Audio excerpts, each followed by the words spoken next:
دیے جائیں گے انعام میں۔ تو ابو جہل نے ایک آدمی کو لے کر آئے جو قدموں کے نشانات کا علم رکھتا تھا کہ یہ قدم پڑا ہے، یہ کس طرف گیا ہے، یہ قدم یہ کہاں سے نکلا ہے، کہاں تک یہ قدم جائے گا، یہ کتنی آدمیوں کے قدم ہیں۔ تو ابو جہل اس آدمی کو لے کر آئے کہ آپ قدموں کے نشانات کو دیکھ کر ہمیں بتائیں کہ ہم رسول اللہ صلی اللہ علیہ وآلہ وسلم تک پہنچ سکیں۔ وہ آدمی رسول اللہ صلی اللہ علیہ وآلہ وسلم کے اس حجرہ مبارک سے جہاں سے رسول اللہ صلی اللہ علیہ وآلہ وسلم نکلے تھے، ادھر سے شروع ہوا۔ اس نے کہا ابو جہل ایک آدمی کی قدموں کے نشانات ملتے ہیں۔ ابو جہل نے کہا یہ جناب محمد رسول اللہ صلی اللہ علیہ وآلہ وسلم ہے۔ وہ جاتے جاتے ان قدموں کے اوپر جاتے جاتے سیدھا سیدنا ابو بکر صدیق رضی اللہ تعالیٰ عنہ کے دروازے پر پہنچے، اور اس آدمی نے ابو جہل سے کہا کہ ابو جہل یہ قدم وہاں سے شروع اور یہاں تک پہنچے ہیں جس آدمی کی یہ قدم تھی، اب یہاں پر یہ قدم رک چکے ہیں۔ اس کے بعد دیکھا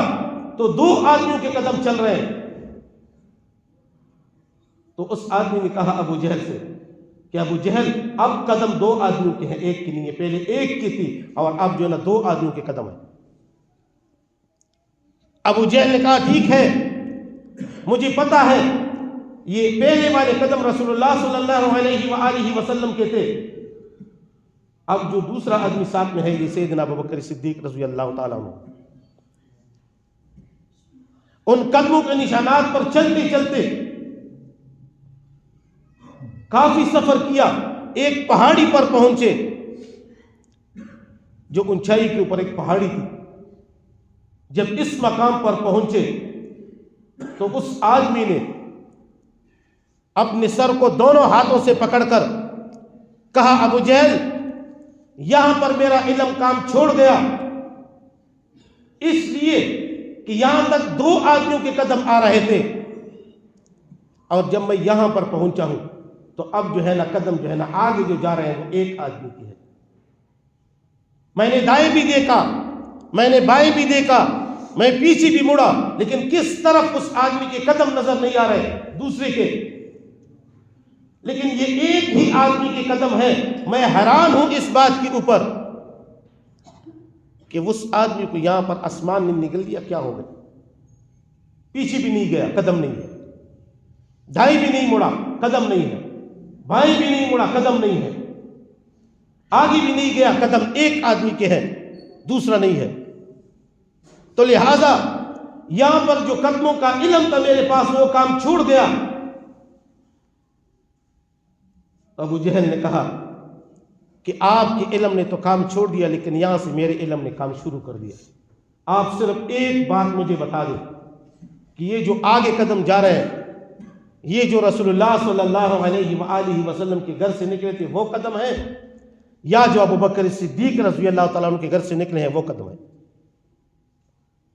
تو اس آدمی نے کہا کہ یہ جو ابو بکر صدیق رضی اللہ تعالیٰ عنہ کے گھر سے جو قدم نکلے ہیں آگے وہ قدم جا رہے ہیں، جو رسول اللہ صلی اللہ علیہ وآلہ وسلم کے گھر سے جو قدم نکلے ہیں وہ نہیں ہے۔ ابو جہل نے کہا کہ میرا علم کام کر گیا، میں سمجھ گیا، یہاں تک رسول اللہ صلی اللہ علیہ وآلہ وسلم پہنچے ہوں گے اور آگے پہاڑی ہے، رسول اللہ صلی اللہ علیہ وسلم تک گئے ہوں گے، اور ابو بکر صدیق رضی اللہ تعالیٰ عنہ رسول اللہ صلی اللہ علیہ وآلہ وسلم کے ساتھ بے تحاشا محبت رکھتے ہیں، تو یہاں پر ابو بکر صدیق رضی اللہ تعالیٰ عنہ نے رسول اللہ صلی اللہ علیہ وآلہ وسلم کو اپنے کندھوں پر اٹھایا ہوگا اس پہاڑی پر۔ آپ خود سوچ لیجئے، رسول اللہ صلی اللہ علیہ وآلہ وسلم کو ابو بکر صدیق رضی اللہ تعالی عنہ نے اپنے کندھوں پر اٹھا کر پہاڑی پر اٹھایا ہے، اور وہ پہاڑی جو حاجی حضرات جاتے ہیں ان کو پتہ ہے